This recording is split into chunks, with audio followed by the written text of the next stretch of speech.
कि चीन ने यूएन सिक्योरिटी काउंसिल में प्रस्ताव दिया पाकिस्तान के बिहाफ पर, जिसको वहाँ के जो स्थायी सदस्य हैं यूएस समेत समेत और बाकी के 14 सदस्य, उन्होंने सिरे से खारिज कर दिया कि ये फोरम नहीं है, ये भारत का और पाकिस्तान का एक बायलैटरल इशू है। इसलिए राइट फोरम नहीं है जहाँ बायलैटरल इशू उठाए जा सकते हैं, उन फोरमों पर उसको उठाया जाना चाहिए, यूएन सिक्योरिटी काउंसिल में नहीं। दूसरी खुशखबरी ये आई कि अमेरिका की दो बड़ी पार्टियां, यानी कि यूएस की दो बड़ी पार्टियां, जिसमें हम जानते हैं सभी डेमोक्रेट्स और रिपब्लिकन, ये दो बड़ी पार्टियां हैं, उन दो बड़ी पार्टियों के दो मुख्य सांसदों ने, पहला डेमोक्रेटिक पार्टी के इलियट एंजल, जो कि चेयरमैन हैं foreign affairs, chair of house foreign affairs committee, दूसरे रिपब्लिकन पार्टी के माइकल टी मैककॉल, ये रैंकिंग मेंबर हैं पैनल के, Republican ranking member of the panel. इन दोनों ने, यानी कि यूएस में ये साफ दिख रहा है कि वहां की दोनों पॉलिटिकल पार्टियां अब एक सुर में भारत के पक्ष में हैं। अभी तक कभी ये सपोर्ट में करते थे तो कभी वो नहीं करते थे, खासतौर से ओबामा की पार्टी लगातार हमारे फेवर में खुलकर तो नहीं खड़ी थी, लेकिन फिर भी पाकिस्तान के पक्ष में भी खड़ी थी, कहीं ना कहीं दिखाई दे रही थी। हमको F-16 बेचती थी तो उनको F-18 बेचती थी। लेकिन आज की जो गवर्नमेंट है वो खुलकर भारत के साथ खड़ी हुई है, और इतने मुखर रूप से भारत के साथ खड़ी हुई कि भारत की एक भी समस्या के लिए वो एक भी दांव बाकी नहीं छोड़ते। लेकिन अभी ये जो खुशी की बात है, पीछे भी हमने कहा था कि कुछ भारतीय सांसदों ने वहां रेजोल्यूशन पास करवाया, वहां रेजोल्यूशन दिया और रेजोल्यूशन पास किया, और ये कहा कि भारत चीन के विरुद्ध भारत का सहयोग वहां की सरकार को, यानी कि यूएस सरकार को देना चाहिए। उस पर भी हम लोगों ने पीछे एक न्यूज बनाई थी। अभी जो इन दो सांसदों ने लिखा भारत के फॉरेन अफेयर्स मिनिस्ट्री को, यानी कि भारत सरकार को लिखा, एस जयशंकर जी को, कि जम्मू कश्मीर में आर्टिकल 370 के डायलूशन के बाद वहां पर टेररिज्म, एंटी टेररिज्म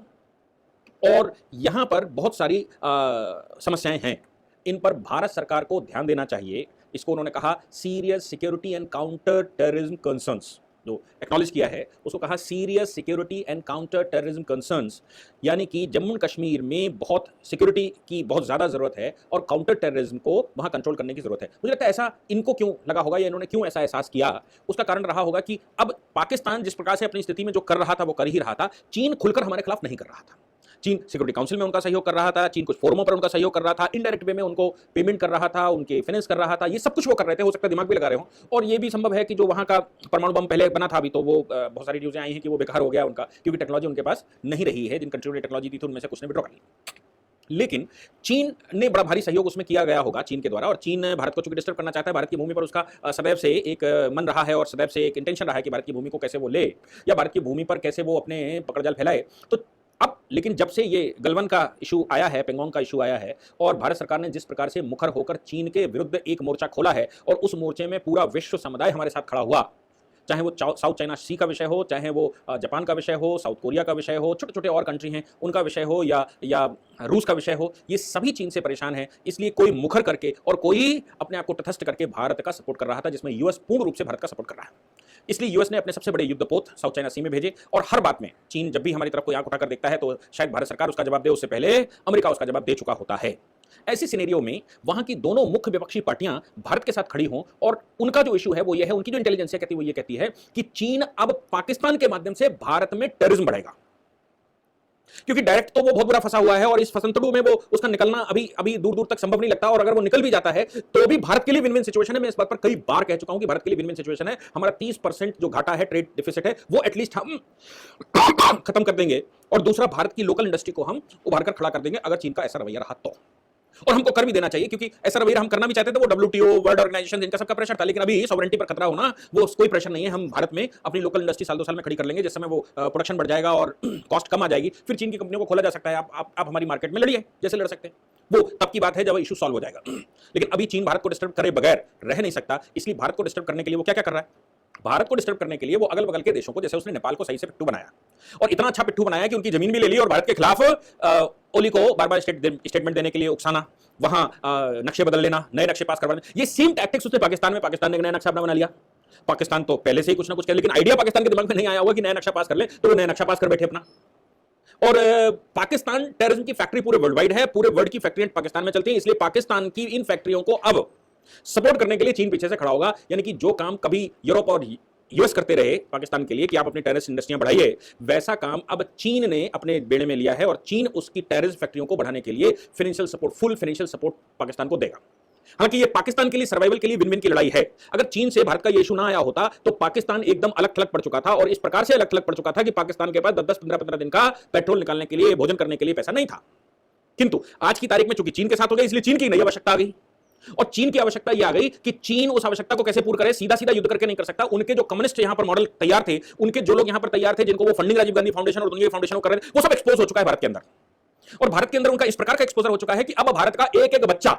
इनको रिकॉग्नाइज कर लेता है, इनको इनको आइडेंटिफाई कर लेता है। जैसे ही वो कोई बात कहते हैं तो एक एक बच्चा आइडेंटिफाई कर लेता है कि ये कहां से बोले जा रहे हैं, ये भारत से बोल रहे हैं या चीन से बोल रहे हैं। राहुल गांधी हर दूसरे दिन पर आजकल कुछ यूरोपियन स्टाइल में बाल लेकर आते हैं और एक स्टेटमेंट देते हैं, क्योंकि संभव है कुछ लोग कहना कि वो यूरोप में भी हो सकते हैं इस समय, क्वारंटाइन के समय पर, ये लॉकआउट के समय पर वो बाहर नहीं आ रहे हो। तो अब चीन के पास बचा क्या? चीन के पास बचा नेपाल। चीन म्यांमार में अपने पैर फैला सकता है, चीन थाईलैंड में अपने पैर फैला सकता है, चीन इधर श्रीलंका में अपने पैर फैला सकता है, पाकिस्तान उसके पास पहले से है,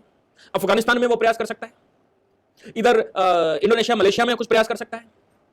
खाड़ी के कुछ कंट्रियों में प्रयास कर सकता है भारत को घेरने के लिए। हालांकि ये जितनी भी कंट्रियों की बात वो कर रहा है, ये मोस्टली भारत के साथ खड़े हुए दिखाई देते हैं। भले ही सरकारें उन्होंने कहीं बना ली हो, जैसे केपी शर्मा ओली को वो अपने उसमें ला चुके हों, लेकिन नेपाल की जनता तो भारत के साथ कणकण से रग रग से जुड़ी हुई है। रोटी बेटी का संबंध है, ईश्वर परमेश्वर का संबंध है, राम और सीता का संबंध है। इसको कैसे तोड़ा जा सकता है? तो जनता इनके साथ, हमारे साथ खड़ी हुई है। नेपाल की इशू अपनी जगह है, लेकिन नेपाल की जनता हमारे साथ खड़ी हुई। एक अकेला पाकिस्तान ऐसा देश है जो खुले फ्रंट पर है, जिसकी गजवाए हिंद की फिलॉसफी रही है, पॉलिसी रही है, और वो भारत पर कब्जा करने के लिए सदैव आतुर रहा है। इसलिए पाकिस्तान के थ्रू टेररिज्म बढ़ा सकता है, ऐसा इन दोनों सांसदों का, चाहे वो डेमोक्रेट्स हो चाहे वो रिपब्लिकन हो, इलियट एंजल और माइकल टी मैकॉल, इन दोनों ने भारतीय विदेश मंत्रालय को लिखकर कहा है कि इन चीजों पर हमको ध्यान देना चाहिए, सिक्योरिटी पर बहुत ध्यान देना चाहिए, काउंटर टेररिज्म पर भारत को विशेष ध्यान देना चाहिए, क्योंकि ये गतिविधियां भारत में बढ़ सकती हैं। बाकी जो प्रोसेस भारत चला रहा है, वहां पर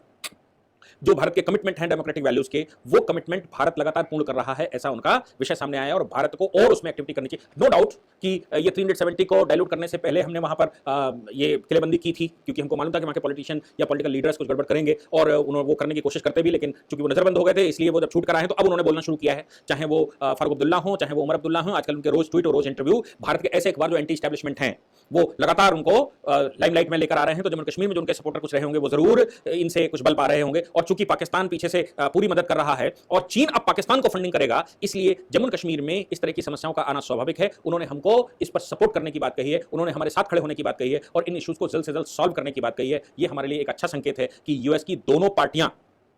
जो अब उनकी खास बात क्या है कि वो नेशनल इशू बनाते हैं। जो नेशनल इशू है वहां पर दोनों पार्टियां लड़ती नहीं।